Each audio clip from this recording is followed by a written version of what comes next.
সুপ্রিয় দর্শক, আসসালামু আলাইকুম। আহ, কেমন আছেন আপনারা?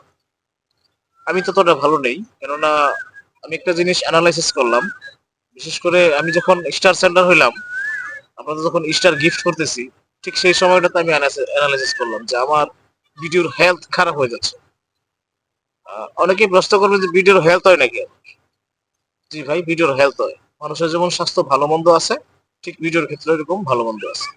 যখন আপনি ভিডিওটা পরিপূর্ণ দেখবেন না, তখনই কিন্তু আমার ভিডিওর হেলথ খারাপ হয়ে যায়।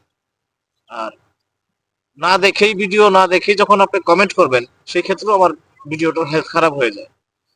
তো এই বিষয়টা আসলে সকলকে রিকোয়েস্ট করব, দেখেন আপনার যদি আমাকে ভালো লাগে, ভালোবাসেন, পাশে থাকার ইচ্ছা থাকে, আগ্রহ থাকে, সেক্ষেত্রে সম্পূর্ণ ভিডিওটা দেখবেন, দেখার পর কমেন্ট করবেন। যদি না দেখেই কমেন্ট করেন, সেক্ষেত্রে আমার যেমন ক্ষতি হয়, ঠিক আপনি ওইরকম স্প্যামের আন্ডারে পড়ে যান। সুতরাং বিষয়টা মাথায় রাখবেন। আমার ক্ষতি করে তো আপনার কোনো লাভ নাই, বরং আপনিও ক্ষতিগ্রস্ত হচ্ছেন। So be careful. এই পর্যন্তই বলার ছিল। ভালো থাকবেন সকলেই। আল্লাহ হাফেজ।